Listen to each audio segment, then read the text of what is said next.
Live from downtown Detroit, home of WDIV and Click on Detroit, Local 4 News today at 6 starts now. President Biden pays a visit to northern Michigan, what he did and didn't talk about. And it's a record-breaking holiday weekend for travelers after being stuck at home for 15 months.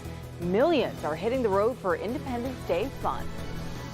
Plus, pack the water and sunscreen this July 4th. We'll see plenty of sunshine as temps reach 90 degrees. Taking a live look there over Belle Isle as the sun just coming up this morning. That is a gorgeous live shot. Wow, what a beautiful 4th of July.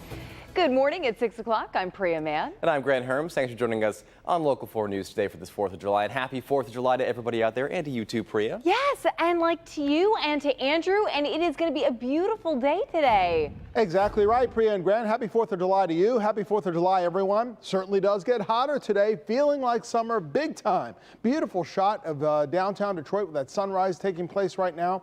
Temperatures go from the 60s. That's right. It's not as cool as yesterday morning. It's quite a bit warmer. Mild to warm conditions this morning. You can already feel the humidity in the atmosphere, and you will feel it definitely as we get toward the noon hour and afterward. 85 degrees at noon, 90 for a high today. Many folks will be out and about. Make sure you stay hydrated. Water is the best thing to drink. Wear light and loose fitting clothes. Make sure that kids and pets stay away from any empty vehicles. There's only the slightest chance of an afternoon or evening isolated shower. Most folks, though, won't get one. If there is one that does appear, it looks like we're going to see it fade away quickly in time for festivities later on tonight, including fireworks displays. Here's a look at downtown Detroit once again. We've got 66 over at Metro Airport. I've got your travel forecast coming up for the great state of Michigan. We'll also talk about your 7-day forecast. We'll talk about how long this heat lasts in minutes.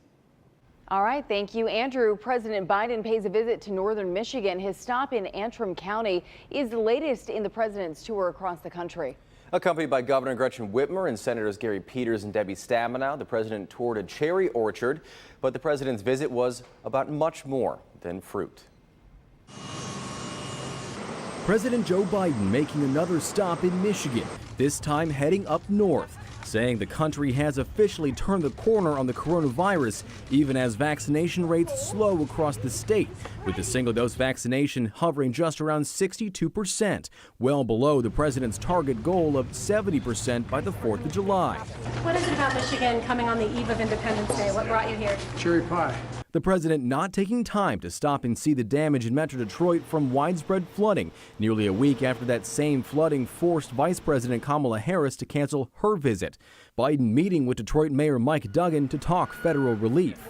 In Antrim County, Biden touring a cherry orchard with Governor Gretchen Whitmer and Senators Gary Peters and Debbie Stabenow. Whitmer telling reporters she did talk roads and flooding and says they are having an ongoing conversation about the race to get vaccinated before COVID variants spread. The popular summertime county also the cradle of unfounded and false claims the election was stolen. The president not addressing that controversy, instead answering a question about Olympic sprinter Sha'Carri Richardson's suspension for using marijuana. The rules are the rules, and everybody knows that the rules were going in. Whether they should remain that should remain the rules, a different issue. But the rules are the rules, and I was really proud of her, the way she responded. And we did get a chance to talk to Mayor Duggan about his conversation with the president. We'll have more on that coming up at 6:30. And also during his trip, President Biden said it's not yet clear who's behind the latest ransomware attack against hundreds of American businesses. He says initially experts thought it was not the Russian government, but now they're not so sure. The fact is that a director of the intelligence community gave me a deep dive on what's happened, and I'll know better tomorrow. And if it is either with the knowledge of and or a consequence of Russia, then I told Putin we will respond. And President Biden says he has directed U.S. intelligence agencies to investigate. Now the record-breaking holiday weekend for travelers. After more than a year of being cooped up at home, millions of Americans are hitting the road for July 4th festivities. But those gatherings are producing renewed concern as the COVID's Delta variant keeps spreading. Guad Venegas reports.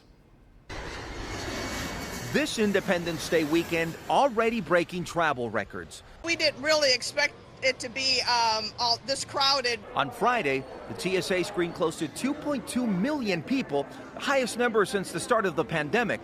Many more traveling by car. According to Gas Buddy, Friday hit the highest single-day demand for gas since 2019, and higher prices at the pump unable to scare drivers. Really excited, but not about the gas prices, but but the traveling. And on the water, cruise ships setting sail once again. With an increase in travel, the highly contagious Delta variant poses a risk for those unvaccinated. More than 30% of Americans still without a single dose. Being unvaccinated on this day in July of 2021 is fundamentally more risky than if you were unvaccinated at this point last year. With major concerns for regions with the lowest vaccination numbers, experts say full FDA approval for vaccines could help. A lot of individuals that don't want to yet get the vaccine view it as experimental. And they cite the fact that this is still under emergency use as a big reason why they want to wait and see. But with many vaccinated, a new sense of confidence to face the virus. I'm a nurse, so I really appreciated last year the restrictions. However, freedom is really, it's a gift for all of us. A long lockdown finally ending, with Americans set free to enjoy their independence. That was Guy Venegas for us this morning. We can expect an update Tuesday on coronavirus numbers here in Michigan. The state says that data will now be only posted twice a week on Tuesdays and Fridays. Time now is 6:06, and the Oakland County Sheriff's Office is investigating a murder of a Pontiac woman. Deputies found 44-year-old Carrie Jo Haley laying in the road on Boris Street near Orchard Lake Road. She was taken to the hospital where she died before she could tell deputies what happened to her. An autopsy revealed that she may have been assaulted. Anyone with information is asked to contact Oakland County Sheriff's Office. A semi-cab catches fire in a Detroit neighborhood. Cell phone video from a Local 4 viewer shows the cab of the semi engulfed in flames here. It happened Saturday afternoon near the Lodge in 7 Mile. Fire officials say the driver noticed smoke coming from under the hood, so she stopped and tried to put it out with an extinguisher, but that didn't work. Nobody was hurt, thankfully, but the cab is complete loss. A mechanical issue is likely to blame. An investigation is underway after 3 people and a dog were found dead at a marina in Harrison Township. It happened around 6 yesterday morning at the Fox Marina on Lake St. Clair. Deputies and fire crews arrived to the scene after receiving calls about a fire. Witnesses say they saw heavy smoke coming from the boat cabin. That's where the victims were found. This is a hard one. I mean, our agency is investigating at the time, unknown cause. Investigators say they're not sure if the victims were living on the boat or just staying there for the holiday weekend. The victims' names have not yet been released. Former Detroit Police Chief James Craig is set to make his first political speech this week. He'll be speaking at the Under the Oaks event with the Jackson County GOP on Tuesday night. Jackson County GOP says they're excited to have Craig as a featured speaker. The former chief has not definitively said whether he's running for governor or any other political office just yet. FEMA officials are set to arrive in Detroit on Thursday. Mayor Duggan says FEMA will evaluate the damage from last weekend's floods. Duggan is urging impacted Detroit residents to keep photographs of damaged property and receipts for their spending on cleanup efforts. Last week, Governor Gretchen Whitmer requested FEMA to review damages due to the heavy rainfall and flooding in Wayne County. The agency will decide whether to recommend to President Biden to declare a disaster, freeing up federal funds to impacted residents. Well, happening today, the annual 4th of July celebration is taking place in downtown Brighton. The Livingston Sunrise Rotary Club and Brighton Fire Department are hosting a parade and fireworks celebration. The parade is this morning at 10 o'clock. Fireworks will be at sundown. Also happening, a 5K walk, run, and a duckling dash, as well as some other activities leading up to the fireworks. It's happening on Main Street at North Church Street. A lot of fun to be had out there today. I love that, a duckling dash. I know, I'm not even sure what that is, but it sounds adorable and it sounds like fun. Exactly, yeah, for sure. And Andrew, the weather is certainly cooperating for this beautiful 4th of July. For ducks and humans alike, you're exactly right. Looking good out there. Speaking of ducks, wouldn't it be nice to take a dip in the water? Certainly will today. You've got the Detroit River, you've got neighborhood pools, maybe even your own personal pool. It's going to be scorching today. We'll talk about how high temperatures go, whether there's any chance of rain on this holiday, and your 7-day forecast in minutes. third round of the Rocket Mortgage Classic did not disappoint. We have an ace in the highlights next in sports.